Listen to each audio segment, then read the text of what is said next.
नमस्कार. श्रवणानंद उपक्रमांतर्गत आपण ऐकतो आहोत राजीव पटेल लिखित लोकनाथ. आपल्या पदरी पुण्य पडलं, चंद्रभागेतलं स्नान त्यात भर घालून गेलं होतं.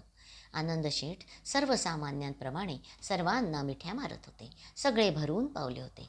परतीचा प्रवास धन्यतेने ओथंबला होता. भानुदास मात्र मुका झाला होता. भानुदास घरी पोचला तेव्हा पार्वती काकूंचा आणि मनुबाईंचा संवाद चालू होता. श्याम भटजी उमेशही उपस्थित होते. भानुदास पायऱ्यांवर खोळंबला. जाऊबाई, परवा खडकेश्वरला नातवाचं बारसं आहे. काही तयारी नाही का करायची? बारसं इथे होईल, पण त्यांनी ठेवलंय. ठेवू देत, जे व्हायचं ते इथे माझ्यासमोर. तेही आपल्यासमोरच होणार आहे. आपल्याला नाही हो पार्वती, स्पष्ट सांगते. तुझं काय काम तिथे? विषय भलतीकडेच वळला. माझं काम म्हणजे? मी तर केलं आहे सगळं काम, असं म्हणून ती बारीक हसली. मग पुढे म्हणाली, मला स्वतंत्र निमंत्रण तर आहेच, पण माझ्यासाठी स्वतंत्र तांगाही यायचा आहे. बरं जाऊबाई, मी म्हटलं होतं ना की गंगाबाई माझी सून. माझ्या मुलासाठी तुमच्या भावाची मुलगी करू. ती सूनही तुमचीच. पण तुम्ही हल्ला नाहीत. मुलाचं वय निघून जायची वेळ आली, पण शेवटी खडकेश्वरची मुलगी बघितली. येता जाता सोयरी करून घेऊ म्हणते. असं दीर्घ बोलून तिने आपल्या पतीकडे पाहिलं. उमेशने तिला डोळ्यातून पुढे बोलायला सुचवलं. उत्साहात येऊन पार्वती म्हणाली, जाऊबाई, आता तरी यावंच लागेल. घरातलं आहे. लोक काय म्हणतील तुम्ही दिसला नाहीत तर? आपल्याला पुत्ररत्न झालेलं असून आपण पिता झाले आहोत हे भानुदासाला कळलं. प्रवासाने शिणलेल्या मुखावर हास्य उमटलं होतं. घरात संवाद रंगले होते. मनुबाई प्रवासाला निघायला तयार झाली. मी सगळं बघते प्रवासाचं, तुम्ही बिलकुल चिंता करू नका. मी असताना निश्चिंत राहा. तुम्ही तुमची औषधं मात्र घ्यायला विसरू नका बाई. मी तुमच्या पथ्याचं पाहीन. आणि हो जाऊबाई, तुमच्या वहिनींना घ्या बघू. भानुदासाच्या मामी नकोत का? भानुदासाच्या 3 मामींना, कुंदा काकूंना घेऊन सगळी मंडळी निघाली. सगळ्यांनाच पार्वतीबरोबर टांग्यात बसायचं होतं. मनुताईंबरोबर तर त्यांच्या भावजयांनाही गाडीत बसायची इच्छा नव्हती. भानुदासाला याचा अंदाज होता. आपल्या आईबाबांना एका गाडीत घालून माल वाहण्याच्या लांबट गाडीत त्याने गाद्या उशा लोड घालून बैलांच्या जागी चांगले 2 घोडे लावले. गाडी मोठी राजेशाही झाली होती. त्यात 3ही मामी, कुंदा काकू, पार्वती आणि तिच्या सख्या बसल्या. आणि खडकेश्वर येईपर्यंत सारीपाट खेळणं, भजन, गाणी म्हणणं, उखाणे, गप्पांना उधाण यायचं होतं. दुसऱ्या टांग्यात कणणं, चिडणं आणि पहिल्या टांग्यातल्या हास्यविनोदाला क्षोभ होणार होता. मनुताईंच्या धाकामुळे आणि भीतीपोटी व्याह्यांकडे एक स्वयंपाकीण केवळ पथ्याचं अन्न शिजवणार होती. स्वयंपाकिणीला प्रत्येकीनं आपलं मत सांगितलं होतं. ती बिचारी मजुरीची बांधलेली. तिनं सर्वांचं ऐकायचं ठरवलं. मनुबाईंसह सर्वांची एकूण 3 जेवणं, 2 न्याहाऱ्या झाल्या. प्रत्येक वेळी सर्वांना विविध चवीचे खाण्यास मिळत गेले.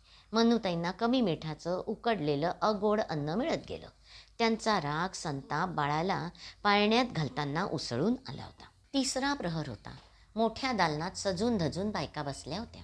सुरुवात झाली होती. सुरू करा गं, कोणीतरी तिकडचं म्हणालं. गोविंद घ्या, कुंदा काकूंनी म्हटलं. गोपाळ घ्या, बाळाला घेत बाळाची तिकडची आजी म्हणाली. मनुबाईंच्यानी होणार नाही म्हणून त्यांना लांबवर आरामात बसवलं होतं. कुणीतरी म्हणालं, गंगाबाईला विचारा.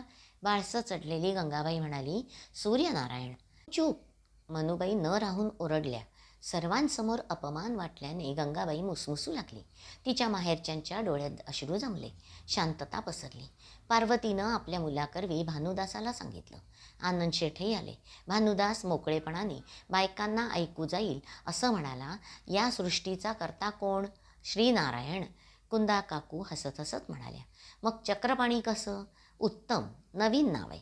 सगळ्याच जणी म्हणाल्या. गंगाबाई खुदकन हसली. मनुबाईच्या मस्तकात प्रकाश पडायच्या आत तिच्या हातावर पेढा आला. घ्या चक्रपाणीच्या आजीबाई.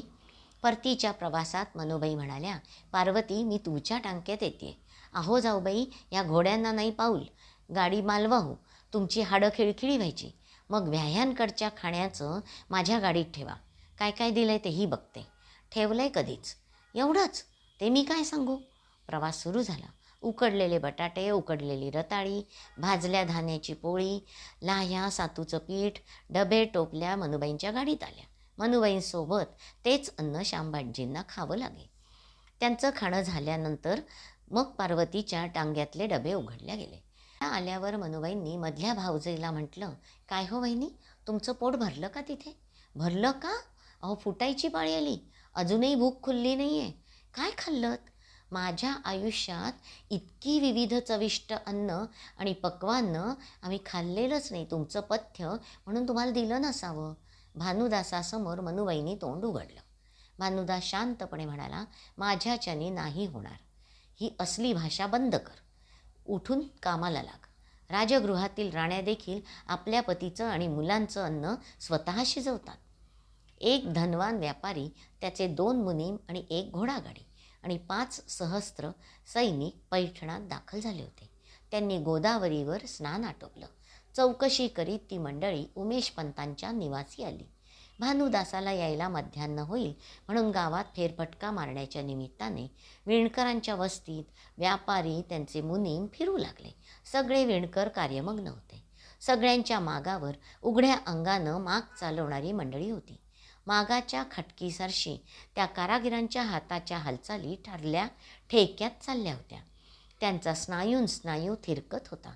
त्यांची धाग्यावरची एकाग्रता ढळत नव्हती. रेशमी पाठ हळूहळू पुढे सरकत होता. काही घरात एखाद दुसरा मध्यमवयीन विणकर भेटत होता. घड्या घालणे, नग मोजून ठेवणे, रेशमी धागे फिरक्यांवर चढवण्यात काही बायकाही सहाय्य करताना दिसत होत्या. काही वृद्धांशी वार्तालाप केल्यावर त्या व्यापाऱ्याच्या ध्यानी आलं की सगळा माल भानुशेठचा असून कामाला आणि मजुरीला खंड नाही. बरं, आमच्यासाठी काम कराल का विचारलं तर कुणी दाद देईना. मध्यान्नीला हरून फिरून व्यापारी भानुदासाकडे आले. भानुदासाने अगोदर सर्वांना जेवायला भाग पाडलं. सैनिकांचं खाणं, घोड्यांच्या हरभऱ्याची व्यवस्था केली. मुनिमापैकी एक ब्राह्मण होता. उमेशच्या घरात तो अंमळ अंतरावर बसला होता. त्याची अस्वस्थता बघून उमेशनं पार्वतीकडे पाहिलं. "आमच्याकडे सगळा स्वयंपाक सोहळ्यात होतो." अनुभवानं तयार झालेली पार्वती काकू म्हणाली. तो ब्राह्मण मुनी निश्चिंत झाला. मग म्हणाला, "मला त्रिसूपर्ण म्हणायचं आहे आपल्या देवघरासमोर."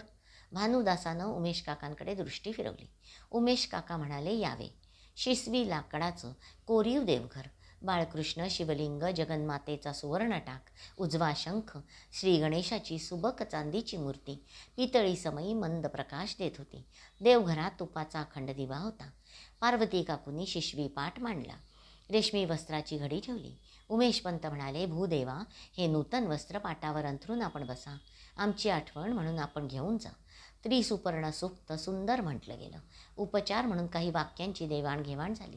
त्यात निदर्शनास आलं की कर्नाटकात कृष्णदेवरायांच्या घराण्यातल्या कन्येचा विवाह दाक्षिणात्य म्हैसूरच्या अधिपतींकडे व्हायचा आहे. व्याह्यांना आणि संबंधितांना म्हैसूरी रेशमी वस्त्र देण्यात नूतनता नव्हती. पैठणी वा येवली माल द्यावा तर कुठे शिल्लक नव्हता. त्यासाठी व्यापारी इथवर आले होते. जेवणं आटपली, आपण वामकुक्षी घ्यावी, नंतर बोलू, असं भानुदास म्हणताच व्यापारी म्हणाला, "आम्ही दुपारी विश्रांती घेत नसतो, पण आपल्याकडील सुग्रास भोजनाने पडावंसं वाटतंय." तिच्या काळात तेजीतला मागाल तो भाव नगद रकमा देऊ केल्यावरही भानुदास नम्रपणे म्हणाला, "श्री विठ्ठलाच्या प्रेरणेने इथे व्यवहार होत असतो. आज तो संकेत देत नाही आहे. मला क्षमा करा, मी व्यवहार करणार नाही." सगळे व्यापारी चकित झाले. खडकेश्वरला व्यापारी गेला. आनंद शेठला वार्ता मिळाली. ते वेगाने पैठणास आले. उत्तम संधी चालून आली होती गुरुजी. संधी तर 15 दिवसांनी येते. आपण आणि नेवाशाचे वाणीशेठ प्रवासाची तयारी करा. भानुदासाच्या या कथनावर आनंद शेठ काय बोलणार होते? तसंच झालं. वायुवेगानं एक अश्वदळ पैठण गावात दाखल झालं. कर्नाटकी मंडळी होती. नेहमीप्रमाणे सकाळीच भानुदास भेटणार नव्हता. म्होरक्या सरदार आणि चतुर वकील उमेशपंतांना घेऊन शेतावर आले होते. मळा फुललेला होता. ऊसाचं मोठं क्षेत्र होतं. गुऱ्हाळ चाललं होतं. उघड्या अंगाचा भानुदास घामाने चिंब झाला होता. बाजरीच्या काडीने तो कुळाची चाचणी तपासत होता. उमेशनं धाबळ अंथरली. मंडळी बसताच लिंबू आलं घातलेला ताजा ऊसाचा रस दिला. आम्रवृक्षाच्या छायेत रसपान करताना कर्नाटकी मंडळी हरखून गेली. आपला अंगरखा चढवून डोईला रुमाल आवळून भानुदास पुढे आला. अंगा खांद्यावर अजूनही उसाच्या पाचटाचा वाळलेला भुसा होता. रापलेला कृष्ण चेहरा चमकत होता. उपरण्यानं आपलं मुख पुसत भानुदासाने मंडळींना अभिवादन केलं. हाच भानुदास शेठ असावा असं कुणालाही वाटलं नव्हतं. बोलणी सुरू झाली. त्या बोलण्यात व्यापार नव्हता. सत्ताधीशाची मागणी वजा आज्ञा होती. भानुदासानं त्यांच्या बोलण्याला कोणताच प्रतिसाद दिला नाही. मग वकील म्हणाला, राजेसाहेबांचं आपल्यासाठी आज्ञापत्र आहे. मी इथल्या शासनाला शेतसारा आणि कर देतो. त्यांनी कधी मला कसली आज्ञा केली नाही. नाही, तसं नाही, आपल्यासाठी पत्र आहे. हे पत्र देण्यास आपण आलात? होय. सरदार आणि वकील एकच समयी म्हणाले. मग यापूर्वीच आपला परिचय देऊन पत्र का नाही दिलं? उमेश पंतांना आम्रवृक्षाच्या शीतल सावलीत घाम फुटला होता. भानुदासाच्या स्पष्टोक्तीनं वकील आणि सरदार चांगलेच हबकले. दिसणाऱ्या भानुदासाकडून सगळा माल निम्म्या किमतीत लाटून राजदरबारात वजन कमावण्याची दोघांना तृष्णा होती. माल मिळाला नाही तर त्या दोघांना आता जलतृष्णा लागली.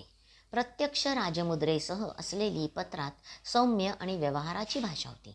सांगाल ती किंमत मोजून सगळा माल मिळावा याची मनीषा होती. पत्रासोबत काही? भानुदासाने विचारताच वकिलाने विवाहपत्रिका आणि अगत्य येण्याचे संबंधी विशेष लोकांसाठी पत्र पुढे ठेवलं. भानुदासाने झरदिशी दृष्टी फिरवली, कपाळी आठी पडली. तो चिडून म्हणाला, हे निमंत्रण लपवण्याची ही कोणती रीत आहे आपली? आपण कुणी दुसरे तर लोक नाही आहेत ज्याच्यावर हे कार्य सोपवलंय? त्याकडून पत्र आणि विवाहपत्रिका घेऊन आपण माझ्याकडे आलात? अल्पवेळ थांबून भानुदास म्हणाला, आपण कोण आहात याचं सत्य जाणून घेण्यात मला स्वारस्य नाही. हा निरोप पोहोचवता आला तर पोचवा, अन्यथा माझी व्यवस्था आहेच. राजेसाहेबांचं काम होईल, आपण निघावं. मी वृषाली केळकर आजच्या वाचनाचा येथे समारोप करते. हरिओम तत्सत. जय हरी विठ्ठल.